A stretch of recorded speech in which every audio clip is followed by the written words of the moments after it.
The exam where में आपका स्वागत है। आज की इस वीडियो में हम बात करेंगे HPSC HCS 2023 स्ट्रेटजी के बारे में। कौन कौन सी बुक्स पढ़ी जाएं जो ऑथेंटिक हैं और स्टैंडर्ड बुक हैं, उस पर भी बात करेंगे। सिलेबस, प्रीलिम्स, मेंस पर भी बात करेंगे, विस्तारपूर्वक टॉपिक वाइज बात करेंगे। और पर्सनालिटी टेस्ट की तैयारी कैसे की जाए, इंटरव्यू की, उस पर भी बात करेंगे। स्ट्रेटजी क्या होनी चाहिए, सभी बिंदुओं पर बात करेंगे। वीडियो को अंत तक देखिएगा और क्रमशः देखिएगा। तो चलिए शुरू करते हैं। Subscribe now and press the bell icon. Never miss an update. सबसे पहले बात करेंगे परीक्षा के चरणों की। तो 3 चरण होते हैं, प्री मेंस और इंटरव्यू, प्रारंभिक, मुख्य और साक्षात्कार या व्यक्तित्व परीक्षण, ठीक है, जिसे पर्सनालिटी टेस्ट भी कहा जाता है। बात करें प्रीलिम्स की तो 2 पेपर होते हैं, जनरल स्टडी और CSET, जिसे हम आगे देखेंगे। मेंस में 4 पेपर होते हैं, कुल 600 अंक निर्धारित हैं, और साक्षात्कार में, इंटरव्यू में 75 मार्क्स। तो प्रीलिम्स को देखते हैं सबसे पहले। यहाँ 2 पेपर हैं, जनरल स्टडी और CSET, ठीक है। जनरल स्टडी में 100 क्वेश्चन पूछे जाते हैं, 100 मार्क्स निर्धारित हैं, एक क्वेश्चन 1 अंक का है। इसी तरह से CSET में भी 100 क्वेश्चन 100 मार्क्स हैं, ठीक है। CSET की बात करें तो ये क्वालिफाइंग है, आपको केवल 100 में से 33 मार्क्स लाना है, ठीक है। 33 अंक ही आपको लाना है, यानी कि 33% मार्क्स आपको लाना है, आप क्वालिफाई हो जाएंगे, ठीक है। इसके बाद हम बात करते हैं मेंस के लिए। तो मेंस में 4 पेपर होते हैं, जिसमें से सबसे पहला है इंग्लिश इंक्लूडिंग इंग्लिश ऐसे, 100 मार्क्स हैं, 3 आवर्स से टाइम, ठीक है। इसके बाद जो दूसरा है वो है हिंदी इंक्लूडिंग हिंदी ऐसे, 100 मार्क्स हैं इसके लिए भी, और टाइम 3 आवर्स है, ठीक है। और तीसरा पेपर होता है जनरल स्टडी का, जो 200 अंकों का है, ठीक है, और सिंगल पेपर होगा ये, ठीक है। कोई फर्स्ट पेपर या सेकंड पेपर नहीं होगा, सिंगल पेपर होगा, 200 अंकों का, टाइम इसके लिए भी 3 आवर्स है। और ऑप्शनल की बात करें तो ऑप्शनल भी सिंगल पेपर होगा, इसमें भी कोई फर्स्ट पेपर नहीं, सेकंड पेपर नहीं, एक दिन में ही ख़त्म होगा, 200 अंक निर्धारित हैं, 3 आवर्स है, ठीक है। तो इस तरह से आपने देखा 4 पेपर होंगे मेंस में और 600 अंक इसके लिए निर्धारित हैं, ठीक है। इसके बाद हम आगे बढ़ते हैं और टॉपिक वाइज देखते हैं सिलेबस, ठीक है। Paper first mains exam, English including English ऐसे, 100 मार्क्स, टाइम 3 आवर्स है। इसमें क्या क्या पूछा जाएगा ये देखते हैं, ठीक है, 2021 के मेंस पेपर के आधार पर, ठीक है। तो इसमें पहला है क्वेश्चन, वो है प्रेसिस राइटिंग का, ठीक है।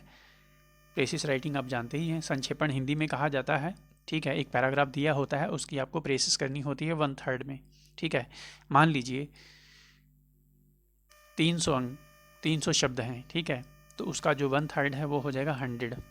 300 शब्दों का अगर कोई पैराग्राफ है तो 100 शब्दों में उसको जो है प्रेसिस राइटिंग आपको करनी है, अपने शब्दों में, ना कि पैराग्राफ से वाक्य चुन करके, ठीक है। जिस भी टॉपिक पे लिखा गया है उसको आपको अपने शब्दों में 1/3 में लिखना है, ठीक है।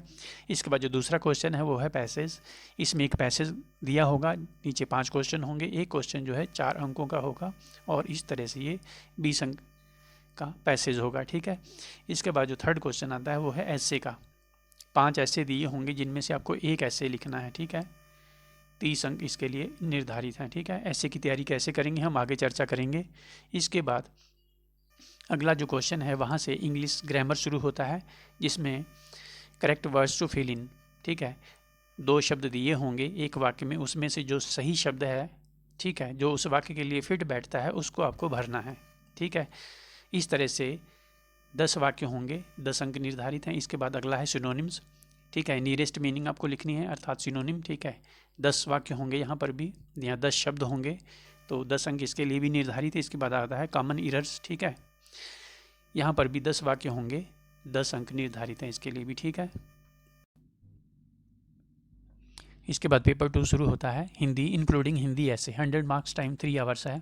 इसमें जो पहला क्वेश्चन है वो है इंग्लिश टू हिंदी ट्रांसलेशन, ठीक है। अंग्रेजी से हिंदी में आपको अनुवाद करना है, एक पैराग्राफ दिया होगा इंग्लिश में, हिंदी में आपको उसका ट्रांसलेशन करना है, 15 अंक निर्धारित हैं। क्वेश्चन नंबर सेकंड होगा पत्र लेखन का, लेटर राइटिंग का, 2 में से आपको एक पत्र लिखना है, ठीक है, अथवा करके दिया होगा, 10 अंक निर्धारित हैं। इसके बाद जो अगला है सार लेखन है, प्रेसिस राइटिंग, हिंदी में भी आती है, ठीक है, इंग्लिश की तरह 10 अंक इसके लिए निर्धारित है, अपने शब्दों में आपको सार लिखना है।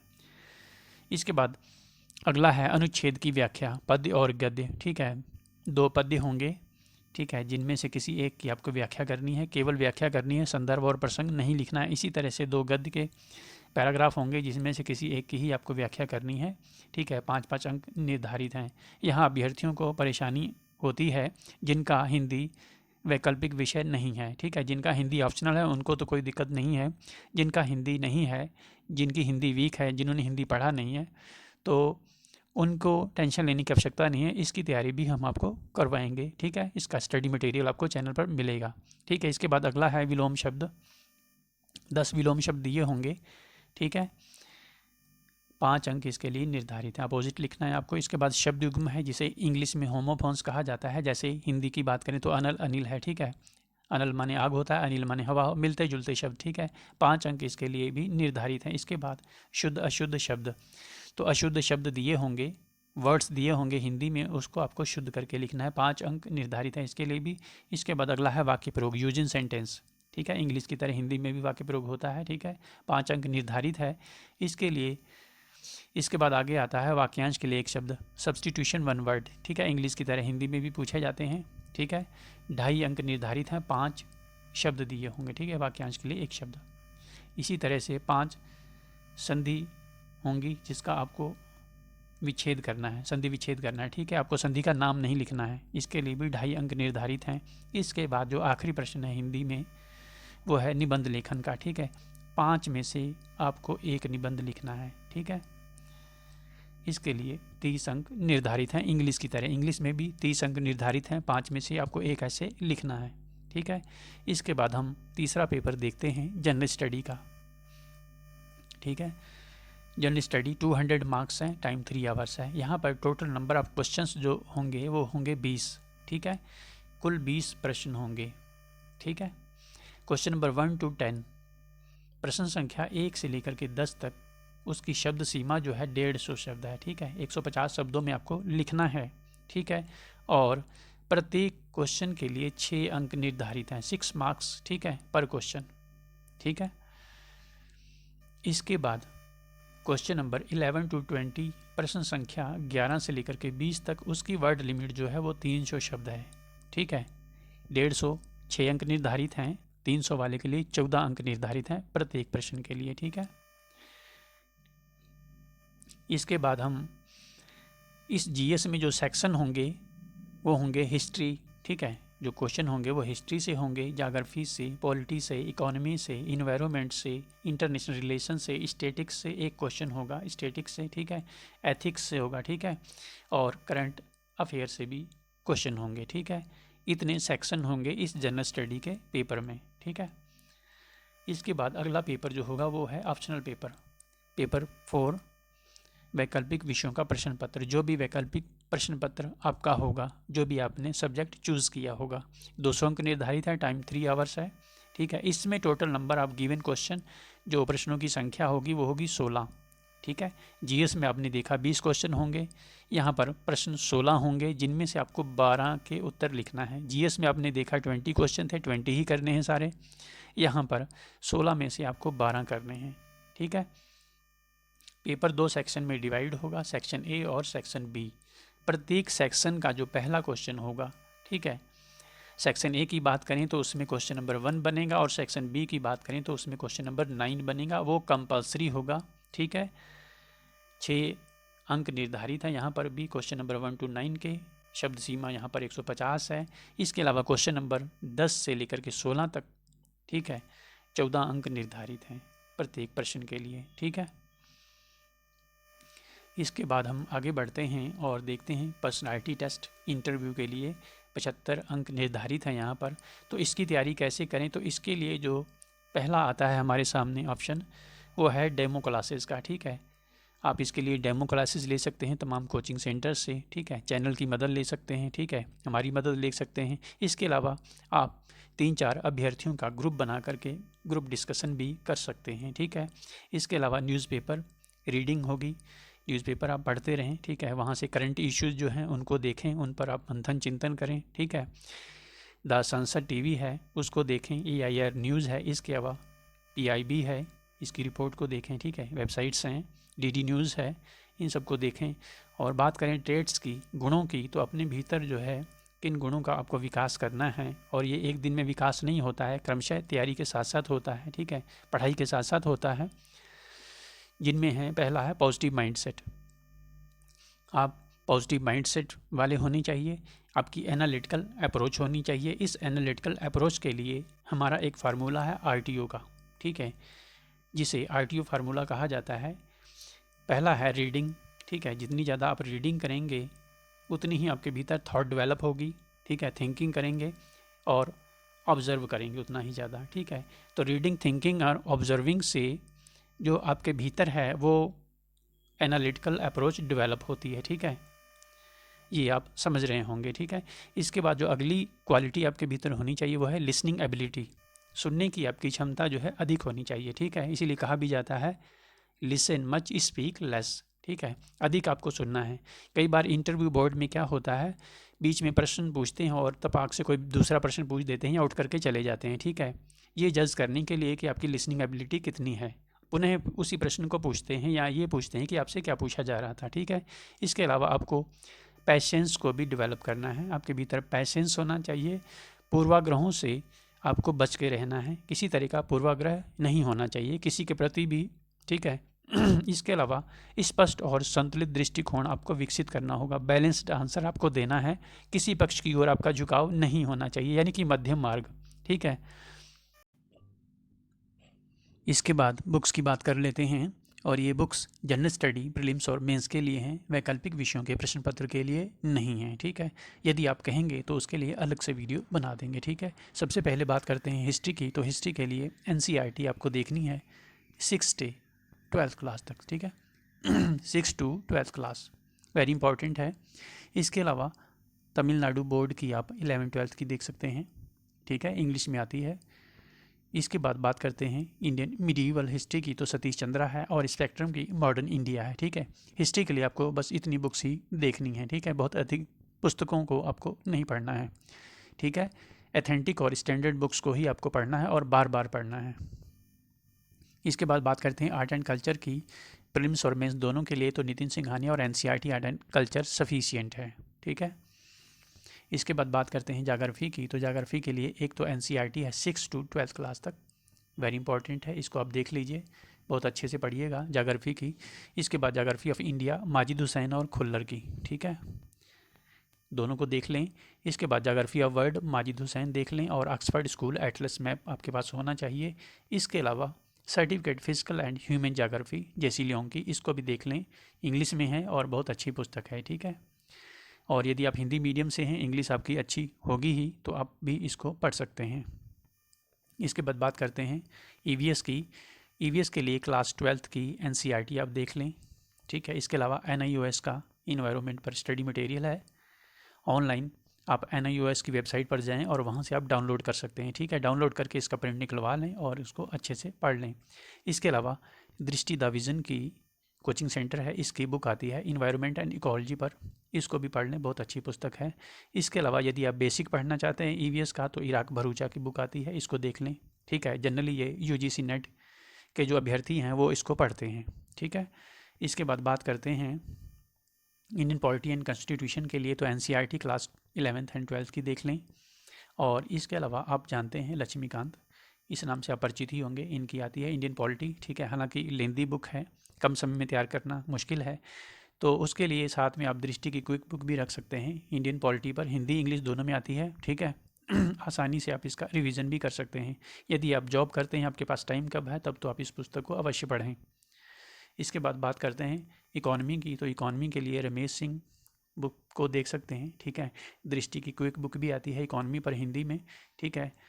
वैसे मिश्रापुरी की भी आती है, दत्ता एंड सुंदरम की भी आती है, वो ग्रंथ हैं, उनको आपको सजेस्ट मैं नहीं करूँगा, नहीं पढ़ना है, ठीक है। इसके अलावा इकोनॉमिक सर्वे आप ज़रूर देख लें, अभी जो 2022-23 का है, और 2023-24 का जो कि फरवरी में आ जाएगा, ठीक है। चूँकि एग्ज़ाम जो है मार्च या मार्च के बाद में ही होगा, ठीक है। तो इकोनॉमिक सर्वे आपको जो है 2023 का 2023-24 सेशन का मिल जाएगा, ठीक है।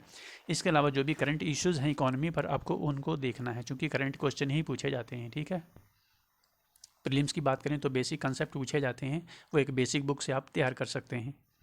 इसके बाद बात करते हैं साइंस एंड टेक्नोलॉजी की, तो साइंस के लिए आप NCERT 6 to 12th क्लास तक देख लें, ठीक है। काफ़ी कुछ तैयार हो जाएगा। प्रीलिम्स में साइंस काफ़ी पूछा जाता है, सर्वाधिक प्रश्न जो है साइंस से ही पूछे गए थे री एग्ज़ाम HCS के, ठीक है। इसके अलावा परीक्षा वाणी की इलाहाबाद से, प्रयागराज से पब्लिश होती है physics and chemistry and biology पर। तो फिजिक्स और केमिस्ट्री जो है एक ही बुक में आता है और बायोलॉजी अलग में आता है, तो 2 पुस्तकें हैं, ठीक है। इससे भी आप बहुत अच्छी तरह से अपनी साइंस की तैयारी कर सकते हैं, ठीक है। इसके बाद बात करते हैं स्टैटिक्स की, तो एनसीईआरटी 11th क्लास की और क्रॉनिकल की स्टैटिक्स आती है। क्रॉनिकल पब्लिकेशन की जो मैगजीन आती है क्रॉनिकल की, उन्हीं की स्टैटिक्स भी आती है, बहुत अच्छी पुस्तक है। इससे आप अपनी स्टैटिक्स की तैयारी कर सकते हैं। एक प्रश्न पूछा जाता है, ठीक है, जो 14 अंकों का होता है, ठीक है। इसके बाद हरियाणा स्पेशल की बात करें तो हरियाणा जीके की बहुत सारी बुक आती हैं, जिनमें से लूसेंट की भी आती है, जो कि काफ़ी अच्छी मानी जाती है, ठीक है। आपके पास हो सकता है पहले से कोई पुस्तक हो। इसके बाद बात करते हैं करंट अफेयर्स की, तो यहाँ पे जो करंट अफेयर्स की पत्रिकाएं हैं वो प्रीलिम्स, मेंस और इंटरव्यू तीनों के लिए उपयोगी होंगी। तो सबसे पहले हम बात करते हैं क्रॉनिकल मैगजीन की। इसे आप अवश्य पढ़ें, बहुत अच्छी पत्रिका है, आज भी स्टैंडर्ड है, नंबर 1 पर है, ठीक है। और काफ़ी प्रश्न जो है मुख्य परीक्षा में मिल जाते हैं इस पत्रिका से, ठीक है। इसके बाद दूसरी जो पत्रिकाएं हैं वो है योजना और कुरुक्षेत्रा, सरकारी पत्रिकाएं हैं, इनको आपको अवश्य पढ़ना चाहिए, एसए के लिए भी और मेंस में जीएस के लिए भी, ठीक है। इसके बाद जो है द हिंदू न्यूज़पेपर की बात करें तो, और द इंडियन एक्सप्रेस, ठीक है, इंग्लिश में है। इंग्लिश आपकी अच्छी अगर है तो ये 2 पत्र न्यूज़पेपर जो आपको पढ़ने चाहिए। और हिंदी की बात करें तो दैनिक जागरण का नेशनल एडिशन है, राष्ट्रीय संस्करण है, इसको आप पढ़ते रहें, ठीक है। AFE एक वेबसाइट है, ठीक है, इस पर आप जा करके सभी समाचार पत्रों की एडिटोरियल आप अवश्य पढ़ते रहें, ठीक है। जीएस मेंस की काफ़ी अच्छी तैयारी आप इससे कर सकते हैं। इसके बाद बात करते हैं इंटरनल सिक्योरिटी की। अशोक कुमार सिंह की एक बुक आती है लगभग 80 से 100 पेज की, इसे आप देख लें, इंटरनल सिक्योरिटी के लिए अच्छी पुस्तक मानी जाती है।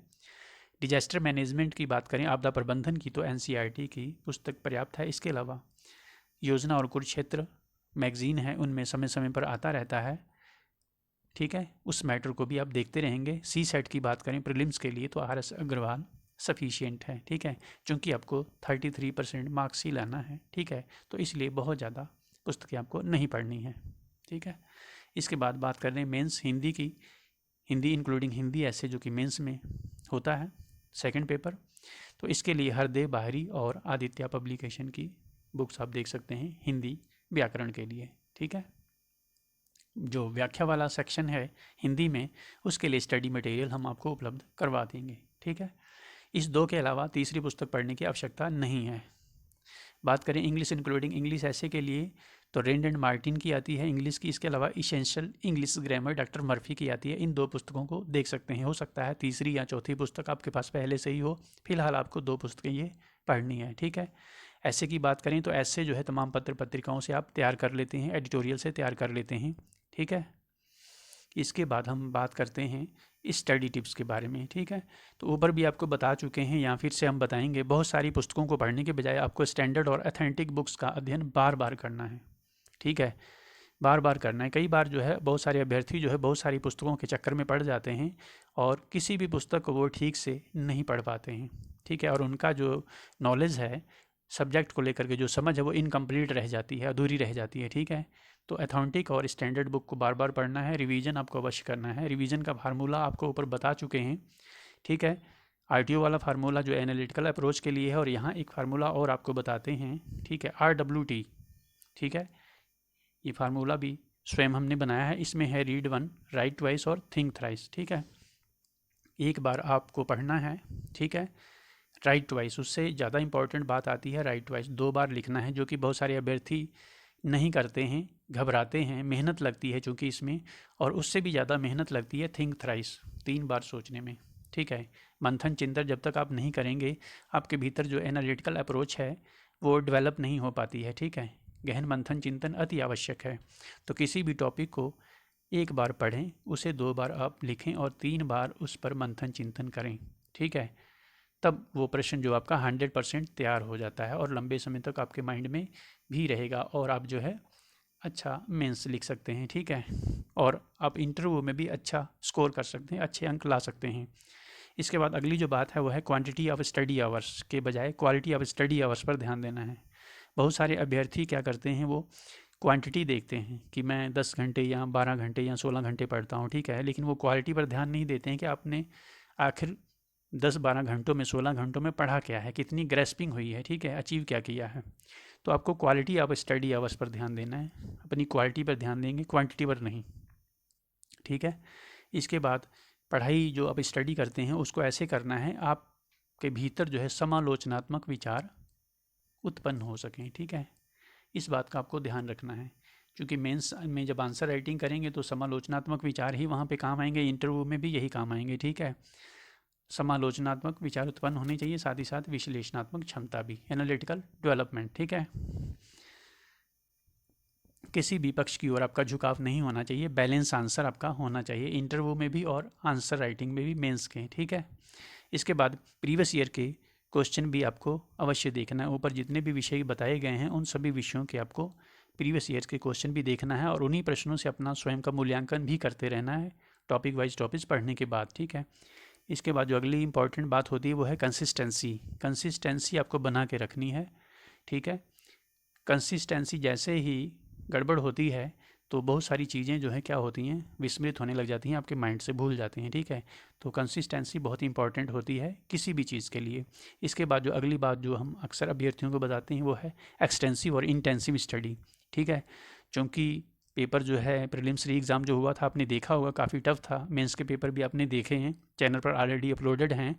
तो किसी भी विषय को पढ़ना है तो एक्सटेंसिव और इंटेंसिव, ठीक है, उसकी तह तक जाएं, ठीक है, विस्तृत और गहन अध्ययन करें, ठीक है, तभी आप जो है विषय को अच्छी तरह से समझ सकते हैं, ठीक है। इन सभी बातों का आपको ध्यान रखना है, ठीक है। और आज की वीडियो में फ़िलहाल इतना ही, उम्मीद करता हूँ आपको सारी बातें समझ में आई होंगी। कोई डाउट रह गया है, कोई क्वेरी रह गई है तो आप हमें कमेंट कर सकते हैं।